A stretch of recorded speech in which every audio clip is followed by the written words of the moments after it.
Mindosisero, lahat usisahin, lahat bubusisihin. Mindosisero, ano pa ang hinihintay nyo? Mag-subscribe na! You have received an information from a male informant which says that 2 weeks ago or around 22 July 2023 ay nakita ko siya dito sa lugar namin na Pagalagala. Is that correct? Yes, Mr. Chair, Your Honor. After 1 week or around 29 July 2023, a female informant said, upon seeing the picture of PDL Cataruha, nakita namin siya Pagalagala noong gabi dito sa nakaraang linggo, around 29 July 2023. Totoo po ba ito, General Katapang? Yes, Mr. Chair, Your Honor. And then, ano po ang ginagawa ninyo na isang linggo, iba-iba ang informant, nakikita na ang PDL na si Cataruha. Ano po ang ginawa sa Bureau? We continue to do the surveillance, Your Honor, with the help of our assets in the area, Mr. Chair, Your Honor, Your Honor. Monitor lang ba ang ginagawa? Hindi exerting effort to arrest Mr. Cataruha? Magandang araw mga kaibigan.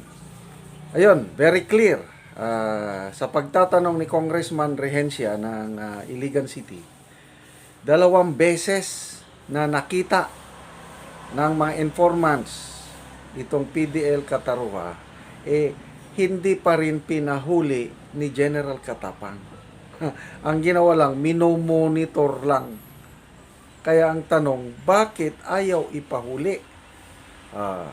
Yan ang dapat masagot ni General Katapang. Kaya makikita ko lalong nahihinaan ako. Super hina talaga itong General Katapang. Dahil nakita na ayaw pang ipahuli. So, duda ko tuloy na may misteryosong lakad itong si Cataruha. Duda ko tuloy, pinalabas talaga itong si Cataruha, may special mission. Gone wrong. Okay? So, hindi nila basta-bastang mapabalik. Baka mamaya, lalo silang mabulgar kung ano man ang kanilang mga kalukuhan. Anyway, konting background itong kay Congressman Rehencia. PME graduate din siya, katulad ni Jerry Katapang. At the same time, napreso din ito more than 1 year, na kulong, na Bartolina. Kaya alam niya ang kalakaran sa loob ng kulungan. Okay, panoorin natin ang buong portion ni Congressman Rehencia, yung pagtatanong niya kay General Katapang para mas lalo tayong maliwanagan. Kailangan tayo ang magdiktar sa kanila. Dahil PDL na nga The word PDL, persons deprived of liberty. Hindi lahat ng mga karangyaan sa buhay nila ay magagawa nila. We limit them. Katulad sa atin nung lumantay ng playbo pa tayo. Kung magkalat tayo doon sa academy, ikurtil yung pribilehiyo. Hindi tayo makainom ng soft drinks, hindi tayo makakain ng tinapay. Ganun din sana. Ito, sunod na tanong ko. During the time of General De La Rosa, ang nilagay doon sa Bilibid ay jammer. Bakit ngayon nilagyan na natin ng wifi? Para makakontak sila or parang mas madali pa nga yung contact nila sa mga connection nila doon sa labas. Kasi noong cellphone pa lang ang i-allow natin sa kanila, makakontak sila sa mga drug lord, sa mga taong halang ang bituka. So, General Katapang, it is very clear now that PDL Cataruha is alive. Based on the information you have submitted to this honorable committee. Mr. Chair, Your Honor, you're correct, Mr. Chair. Thank you. Another question, General Katapang. Alin po ba ang madaling gawin? Yung manghuli ng hardened criminal o yung babantayan na lang sila sa loob ng kulungan? Mas mahirap po yung babantayan sila kasi babalansihin mo yung karapatan nila at yung pagiging istrikto mo sa kanila, Mr. Chair, Your Honor. Para sa akin, mas mahirap, General Katapang, yung manghuli kasi kung maghuli ka ng mga hardened criminal, so high value target, ay lalaban po yun. Mayroon silang mga baril. Tinanong ko ito, General Katapang, sir, kasi po, ang isang bilanggo dyan ngayon na talagang hari na dyan sa bilangguan, in a person of Herbert Culango, alias Ampang, ako po ang nakahuli together with my men on January 2009. At ang krimen na ginawa nila, he is very notorious. A record holder because they robbed the Rizal Commercial Banking Corporation in Cabuyao, Laguna, way back 2008. Pinatay nila ang 10 empleyado ng bangko. So para sa akin, mahirap siguro gawin ang manghuli ng wanted persons ng arm kaysa babantayan natin sila. Mr. Chair, naniwala po ko talaga mahirap manghuli ng mga skalawag o nanakaw sa publiko, pero mas mahirap po sila ngayon dahil lahat po sila kriminal at pag nagsama-sama sila, they can do a lot of damage. Pero iba po talaga sitwasyon doon sa labas na nagagawa ng kalokohan at dito po sa loob, iba rin po ang sitwasyon. Parang hindi po sila parehas na apple. May isa orange, yung isa apple po, Mr. Chair. With your indulgence po, Mr. Chair. General Katapang, limited na nga yung area na gagalawan nila. Kung tatrabahuin lang sa mga tao natin, I believe they cannot do that. They cannot dictate the tempo. Kailangan tayo ang magdiktar sa kanila. Dahil PDL na nga eh. The word PDL, persons deprived of liberty. Hindi lahat ng mga karangyaan sa buhay nila ay magagawa nila. We limit them. Katulad sa atin nung lumantay ng playbook pa tayo.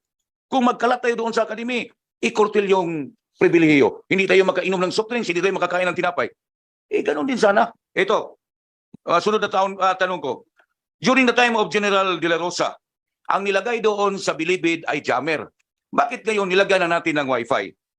Para makakontak sila or parang mas madali pa nga yung contact nila sa mga connection nila doon sa labas. Kasi noong cellphone pa lang ang i-allow natin sa kanila, makakontak sila sa mga drug lord, sa mga taong halang ang bituka. Ngayon pa kaya na may wifi na, pwede makakunik sa Viber, sa ano pa yung iba doon.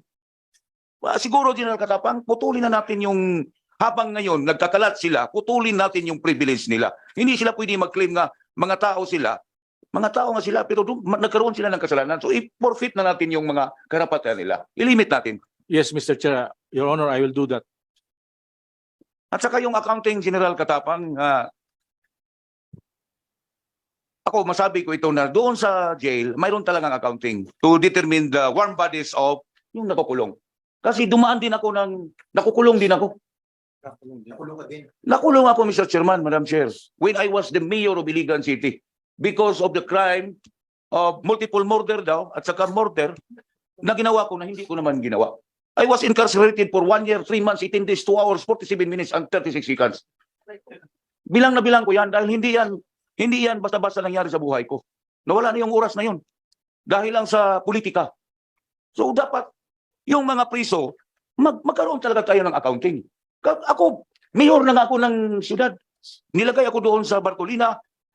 During the accounting of prisoners, kasali ako doon.